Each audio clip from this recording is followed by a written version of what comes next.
식품의 성분 표시를 읽고 재료를 꼼꼼히 따져보되 당신이 구입하는 대부분의 식품에는 아예 라벨조차 없어야 한다. 포장 용기에 적힌 문구 가운데 어떤 것들은 무의미하거나 오히려 더 나쁘다. 다이어트, 라이트, 저칼로리, 저지방, 저염, 천연, 무지방, 자연의 맛은 무의미한 말이다. 심장이 튼튼해진다고 홍보하는 시리얼에 속지 마라. 진짜로 심장을 튼튼하게 하려면 무엇을 해야 하는지 아는가? 시리얼을 먹지 않아야 한다. 설탕 무첨가라는 표기는 보통 더 나쁜 것을 의미한다. 아스파탐 같은 인공 감미료를 첨가했다는 뜻이기 때문이다. 감미료와 정제 탄수화물로 가득 채워진 가공식품에서 신경 써야 할 것은 글루텐 프리만이 아니다. 목초를 먹여 키운 grass-fed 가축과 평생 목초만 먹여 키운 grass-finished 가축의 고기, 자연산 생선, 신선한 유기농 채소, 가공하지 않은 견과류, 기름을 첨가하지 않은 버터, 콩류, 과일을 먹어라. 우유는 저지방 제품 말고 성분을 조정하지 않은 일반 우유를 먹어라. 지방이 그대로 담겨 있는 요구르트를 먹고 화학 물질이 가득한 저지방 가공 쿠키 대신 카카오가 최소 80% 함유된 품질 좋은 유기농 다크 초콜릿을 먹어라. 마트에서 흔히 파는 땅콩 버터와 단 하나의 재료, 땅콩만 들어간 유기농 브랜드 땅콩 버터를 비교해보라. 장보기 습관을 조금씩 바꾸어야 한다. 우리는 브랜드에 충성하는 존재다. 그래서 우리의 부엌과 냉장고를 바꾸기 위해서는 의식적인 노력이 필요하다. 탄수화물이 아니라 지방을 태우는 몸되기. 탄수화물을 에너지원으로 사용하기보다 지방을 에너지원으로 사용하는 습관을 들이는 것이다. 그런 습관을 들이려면 녹색 잎채소와 자연에서 얻은 건강한 지방, 일정량의 단백질을 먹고 탄수화물을 아주 소량만 섭취해야 한다. 견과, 샐러드, 달걀, 아보카도, 전분 없는 채소, 목초를 먹여 기른 육류, 기름진 생선을 먹어라. 건강한 지방, 그러니까 몸에 좋은 지방은 탄수화물보다 훨씬 나은 에너지원이다. 지방은 천천히 균일하게 연소된다. 그래서 지방을 에너지원으로 사용하면 오랜 시간 동안 에너지가 공급되며 혈당량도 일정하게 유지된다. 몸이 천연 지방에서 에너지를 얻을 때는 에너지가 치솟았다가 갑자기 고갈되는 일이 없다. 그래서 탄수화물 대신 지방에 몸을 적응시키면 삶이 바뀐다. 지방을 에너지원으로 사용하면 소식을 하기도 쉬워진다. 앞에서 강조했듯이 중년 이후의 건강한 삶을 위해 가장 중요한, 정말로 가장 중요한 변화가 바로 소식이다. 달콤한 음식과 탄수화물을 과잉 섭취하면 배고픔과 포만감을 조절하는 호르몬인 렙틴의 분비가 저하된다. 달콤한 음식과 탄수화물을 줄이면 당신은 더 일찍 포만감을 느낀다. 오래된 습관은 바꾸기 어렵다. 어린 시절 우리 대부분은 저녁 식사로 3가지 음식, 고기, 채소, 탄수화물을 먹으며 자랐다. 그래서 3번째인 탄수화물을 먹지 않으면 저녁 식사를 한 것 같지가 않다. 우리가 발견한 효과적인 해결책은 탄수화물을 건강한 지방으로 대체하는 것이다. 아보카도 몇 조각, 저지방 가공을 하지 않은 허브 요구르트, 신선한 모짜렐라 치즈 조금 하면 탄수화물을 그리워하지 않게 된다. 콜리플라워 라이스나 으깬 콜리플라워를 곁들여도 좋다. 콜리플라워 라이스는 전문 같은 질감을 지니고 있지만 파스타나 쌀처럼 대사에 부정적인 영향을 끼치지 않는다. 아니면 곡물이 첨가되지 않은 아몬드 가루 파스타를 먹는 방법도 있다. 아몬드 가루 파스타는 병아리콩, 렌틸콩, 검은콩으로 만든 파스타보다 전분 함량이 적어서 좋다. 좋은 음식으로 하루 2끼만.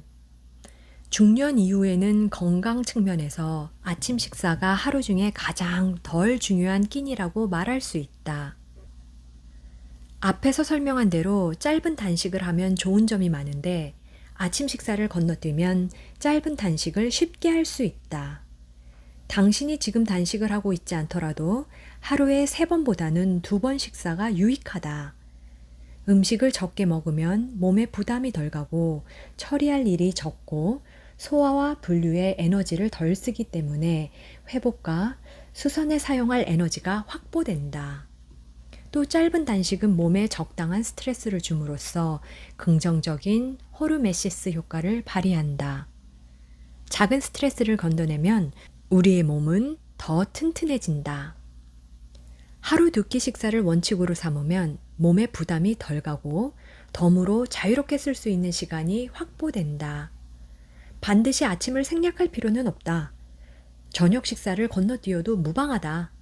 중요한 것은 이른 아침 또는 늦은 밤이 아니라 열량의 상당 부분을 소모하는 일과 시간에 음식을 섭취하는 것이다.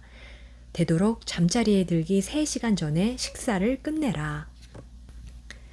음식만 문제가 아니다. 기름을 확인하라. 요리에 많이 사용되는 기름 중 일부는 우리의 시스템을 망가뜨린다. 식물성으로 불리는 이 기름들은 매우 해로운데 아주 많은 음식에 들어간다. 문제가 되는 기름 중 하나가 카놀라유다. 사람들은 포화지방이 적게 들어있다는 이유로 카놀라유가 건강에 좋은 기름이라고 착각한다. 사실 카놀라유는 몸에 해롭다. 홍화씨유, 해바라기씨유, 콩기름, 옥수수 기름, 그리고 식물성 이름이 붙은 다른 모든 기름은 몸에 해롭다. 식물성 기름에는 식물이 안 들어간다. 이 기름들은 모두 여러 번 정제되었고 유전자 조작을 거쳤으며 오메가6는 몸에 좋지 않다. 함유량이 높다. 이런 기름을 가열하면 반응성이 높은 불안정한 분자들이 방출된다. 이 작은 입자들이 혈관으로 들어가 염증을 일으키고 신체 내부를 마모시키고 신체 기관의 노화를 앞당긴다.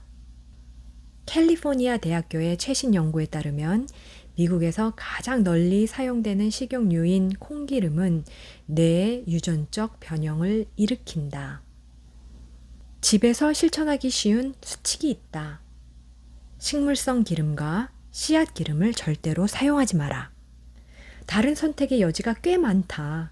이미 알고 있겠지만 가장 좋은 기름은 건강을 증진하는 물질인 폴리페놀이 다량 함유된 엑스트라 버진 올리브유다.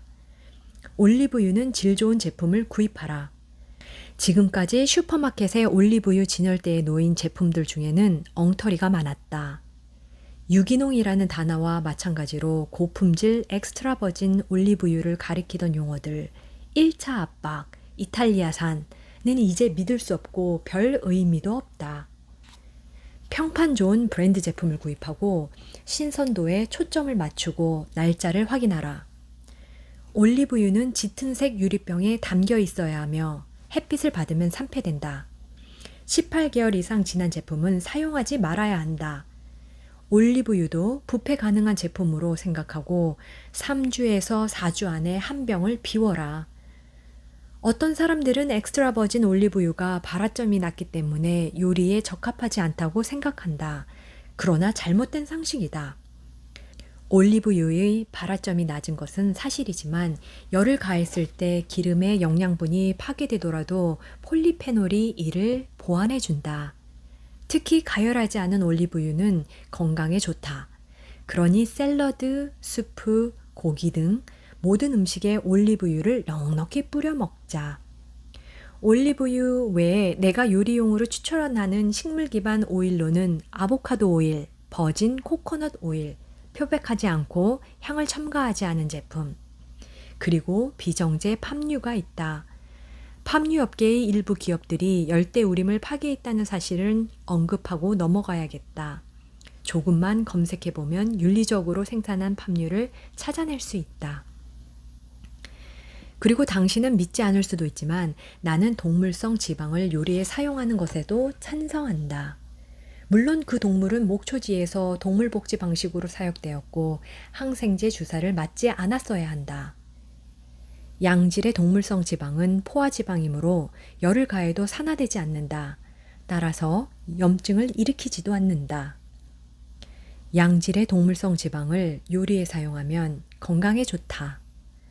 좋은 동물성 지방으로는 목초 우유 버터, 돼지기름, 소기름, 오리와 거위에서 얻은 기름, 아주 진하고 향미가 우수하다.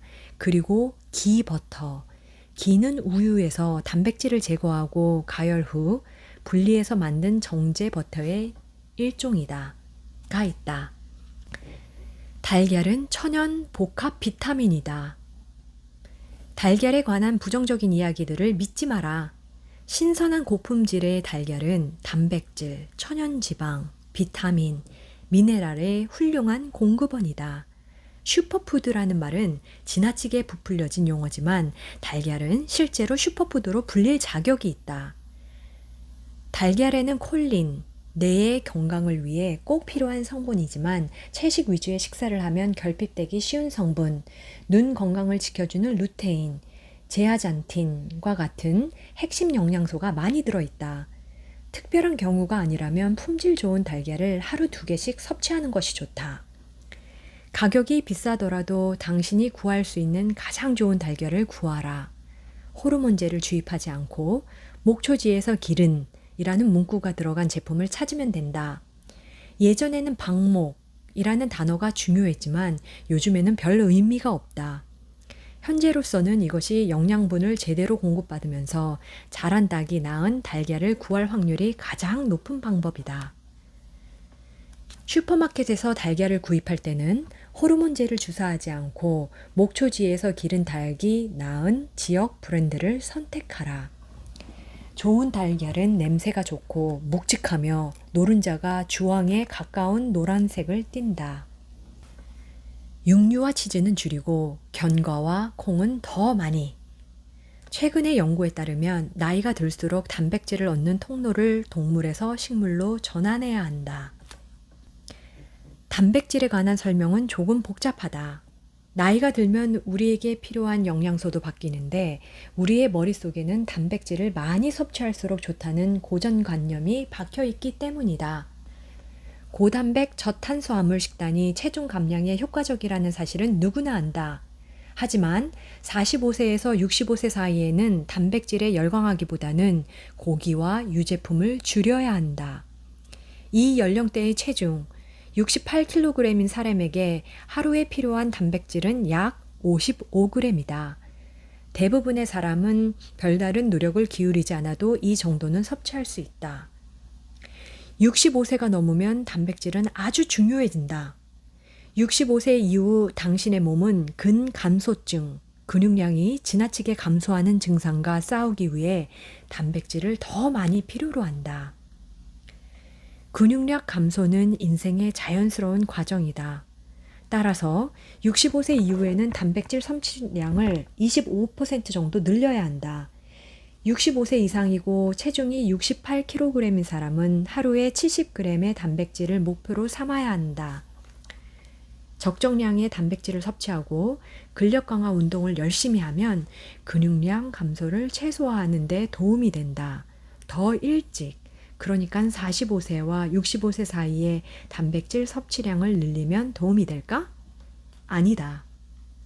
만약 당신이 대부분의 사람과 마찬가지로 고기와 유제품에서 단백질을 얻는다면 오히려 단백질 섭취를 늘리지 않는 편이 낫다.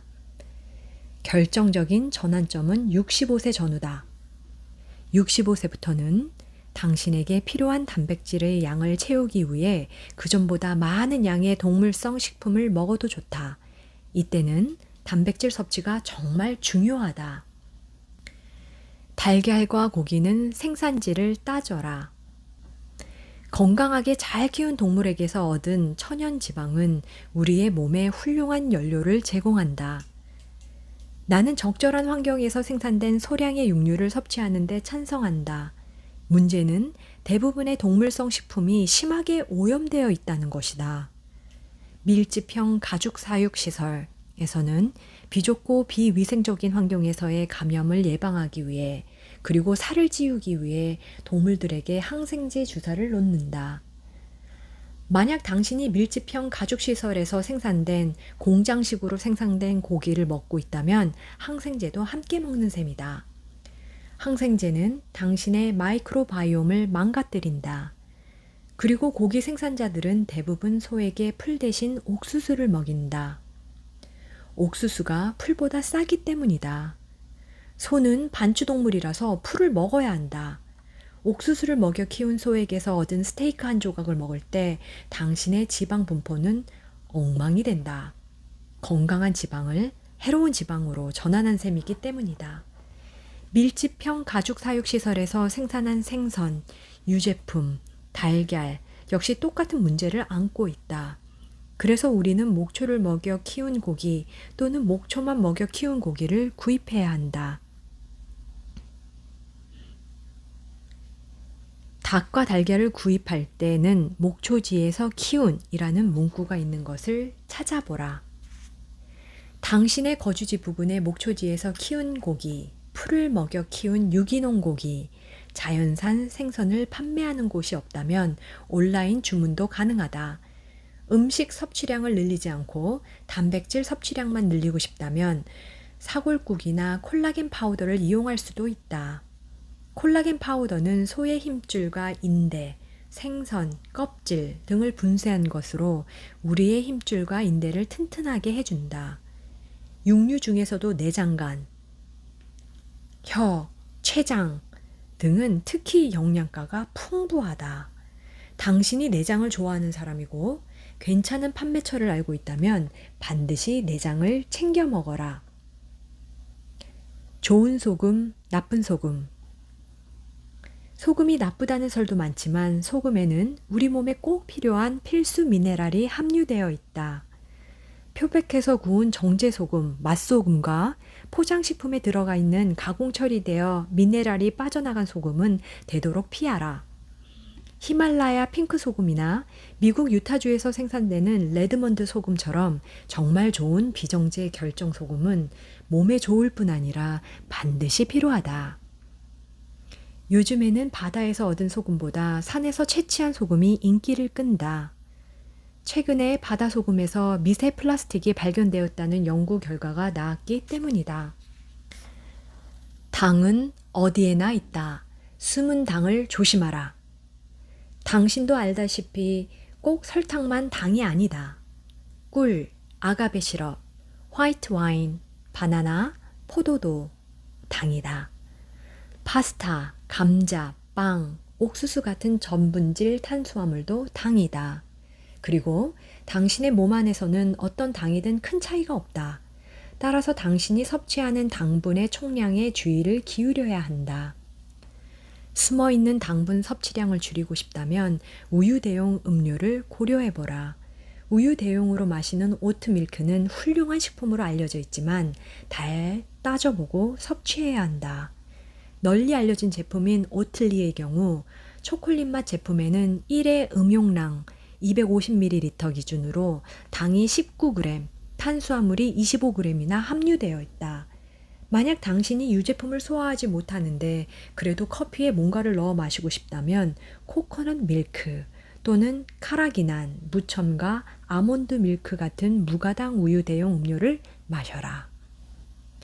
카라기난은 점도를 높여주는 물질인데 어떤 사람들에게는 알레르기 반응을 일으킨다. 커피 전문점이나 패스트푸드점에서 판매하는 병에 든 음료에는 설탕이 엄청나게 들어간다. 이런 음료가 당신 삶의 일부가 되어서는 안 된다. 이른바 에너지 음료는 음료 중에서도 최악이다. 게토레이 한 병 600ml에는 설탕이 39g 들어있고 비타민 워터 한 병 500ml에는 설탕이 23g 들어있다. 앞에서 설명한 대로 에너지 음료는 절대로 가까이 하지 마라. 최근에는 에너지 음료가 혈압을 상승시킨다는 연구 결과까지 나왔다. 플라스틱 병에 담긴 아이스티에도 설탕이 잔뜩 들어있다. 병에 담긴 음료를 꼭 구입해야 한다면 무조건 물을 선택하라. 질 좋은 차가 면역력을 높여준다. 커피와 차를 나란히 놓고 보면 확실한 승자가 있다. 커피는 괜찮은 음료다. 커피는 대부분의 사람에게 해롭지 않으며 폴리페놀을 소량 함유하고 있으므로 몸에 조금 이롭다. 하지만 좋은 차는 굉장한 힘을 발휘한다. 질 좋은 홍차와 녹차에는 폴리페놀이 풍부하다. 폴리페놀은 중요한 장수 유전자의 경로를 활성화하고 손상된 세포를 회복하며 면역력을 높여주고 염증을 완화한다. 홍차와 녹차의 차에는 찻잎을 수확하는 시기와 발효 여부이다. 홍차와 녹차의 차이는 찻잎을 수확하는 시기와 발효 여부다. 차는 유기농으로 구입하라.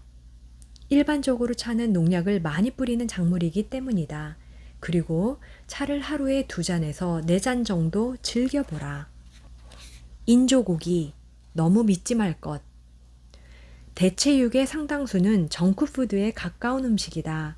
가공을 많이 거쳤고 의심스러운 재료가 잔뜩 들어갔기 때문이다. 유전자 변형콩, 카놀라유, 해바라기 씨유, 이스트 추출물, 정체가 불분명한 향, 변성 전분, 수상한 재료의 목록은 끝이 없다. 어떤 경우든 가공식품은 결코 좋은 선택이 못 된다. 무조건 자연 상태에 가까운 음식을 먹는 것이 낫다. 마이크로바이옴의 가지와 줄기를 심어라. 섬유질은 단백질과 마찬가지로 중년 이후의 건강한 식단에서 매우 중요하다. 그리고 여기서 섬유질이란 곡물의 결을 뜻하지 않으며 그 어떤 곡물과도 관련이 없다. 우리가 이야기하는 섬유질은 식물성 셀룰로스 섬유다. 특히 생과일과 생채소에서 당신의 몸이 쉽게 소화하지 못하는 부분이 중요하다. 프리바이오틱스라고 불리는 이 섬유질은 당신의 마이크로바이옴의 황금과도 같다. 셀룰로스 섬유는 장내 유익균의 먹이가 된다. 프리바이오틱스를 많이 섭취하는 방법은 간단하다. 채소에서 당신이 평소에 잘라버리는 부분들을 열심히 먹어라. 당근의 맨 끝부분, 양상추의 밑동, 줄기콩의 줄기 끝부분을 먹어라. 바로 이런 부분에 셀룰로스 섬유소, 불용성 식이섬유가 풍부하다. 셀룰로스 섬유소는 소화되지 않은 상태로 대장까지 도달한다. 그리고 대장에서는 유익한 박테리아들이 잔치를 벌이려고 기다리고 있다. 케일의 줄기와 브로콜리의 단단한 줄기 부분을 먹어보라. 얇게 저며 썰어서 후무스에 찍어 먹거나 토막썰기에서 샐러드에 넣어보아라. 양파, 마늘, 아스파라거스, 민들레나물, 치커리 뿌리를 많이 먹어라. 이 모두가 프리바이오틱스를 제공하는 식품이다. 프리바이오틱스와 프로바이오틱스의 상호작용은 우리 장내 미생물을 건강한 상태로 만들어준다. 우리가 프리바이오틱스를 강조하는 이유는 대부분 사람들이 프리바이오틱스를 충분히 섭취하지 않기 때문이다. 알다시피 프로바이오틱스는 요구르트, 캐피어, 김치, 사워크라프트 등의 발효식품을 통해 섭취할 수 있다. 프로바이오틱스는 음식을 통해 섭취하는 것이 가장 좋지만 보조제 형태로 섭취해도 도움이 된다. 다시마와 해초류, 신선한 음식을 다양하게 섭취하면 당신의 몸에 꼭 필요한 미량 영양소를 종류별로 얻을 수 있다. 특히 해초에는 다른 곳에서 얻기 힘든 아이오딘, 요드와 같은 영양소가 있다. 세계 각지의 블루존을 살펴보면 주민들이 해초를 많이 먹는다는 공통점이 발견된다. 염증 유발 식품이 노화를 앞당긴다. 우리에게 즐거움을 주는 와인, 빵, 파스타, 아이스크림, 피자, 감자튀김, 케이크, 옥수수 같은 음식들은 몸에 염증을 일으킨다. 당신은 염증이 건강에 어떤 영향을 끼치는지 이런저런 이야기를 많이 듣지만 그런 이야기들을 무시하기 쉽다. 염증은 노화의 주된 원인이다. 중년 이후에 당신의 몸은 예전처럼 신속하게 회복하지 못하기 때문에 해를 입히지 마라. 라는 주문이 딱 들어맞는다. 식물성 기름으로 튀겨낸 음식, 흰 빵과 파스타, 가공 탄수화물, 설탕이 첨가된 음료, 밀집형 사육 방식으로 생산한 육류, 이런 음식은 모두 염증이 나는 형태로 몸에 해를 입힌다. 이런 음식을 피하고 몸의 자연 상태에 가까운 신선한 음식을 먹다 보면 훨씬 건강해진 느낌을 받을 것이다. 그리고 건강한 모습으로 나이 든다. 사골국은 장애난 구멍을 치유해준다. 사골 곡물과 사골 스톡은 육수를 가루 형태로 고쳐야 한 것이다. 아무런 차이가 없다. 사골 곡물을 정기적으로 먹으면 장 내벽을 보호하고 장벽의 상한 부분을 고치는 데도 도움이 된다. 잘 준비된 브랜드 제품을 구입할 수도 있지만 집에서 사골국을 직접 만들면 영양가가 훨씬 많고 치유력도 높아진다. 그리고 집에서 끓여 먹으면 돈도 적게 든다. 근육량 유지는 결정적이다. 대다수 사람은 40세가 넘으면 매년 1%의 근육을 잃어버린다. 그래서 70세가 될 무렵이면 우리는 20세 때 근육량의 절반 정도만 가지고 활동해야 한다. 이것은 나이듦의 자연스러운 과정으로 근감소증이라고 불린다. 중년 이후에도 건강하게 지내려면 근감소를 최소화해야 한다. 50대 후반까지는 근감소증을 크게 걱정하지 않아도 된다. 당신 자신을 잘 돌보고 운동을 하면 대개는 괜찮다. 60세에서 65세 정도부터는 단백질 섭취량을 25% 정도 늘려야 한다. 설령 동물성 단백질 섭취량이 늘어난다 하더라도. 퍼즐의 다른 조각은 근력 운동이다. 일상생활 속에서 끌기와 물건 들러 올리기 같은 저항성 운동을 하면 근육량을 유지하는 데 도움이 된다. 근력 운동이란 단순히 뭔가를 들어 올리는 운동이 아니다. 근력 운동은 저항성이 있는 모든 활동을 가리킨다. 저항성은 운동용 밴드, 공, 아령, 바, 끈, 운동기구, 그리고 자신의 체중, 요가에서 몸을 평평하게 유지하는 플랭크 자세 또는 푸시업의 하강 동작을 생각해보라 에서 나온다. 근육량 유지의 중요성은 아무리 강조해도 지나치지 않는다. 근육을 너무 많이 잃어버려서 노쇠해지는 일은 피해야 한다. 그래서 당신이 어떤 운동을 좋아하든 간에 들어 올리기, 상체 운동, 등산, 플랭크, 물구나무 서기, 복싱, 수영, 자전거, 스쿼트, 프레스, 풀링, 푸싱 등의 운동을 꾸준히 하라. 날마다 기회를 포착해서 저항성 운동을 하라. 가구를 옮기거나 호스를 끌어당기거나 상자를 운반하라. 목적이 있는 행동도 엄연한 근력 운동이다.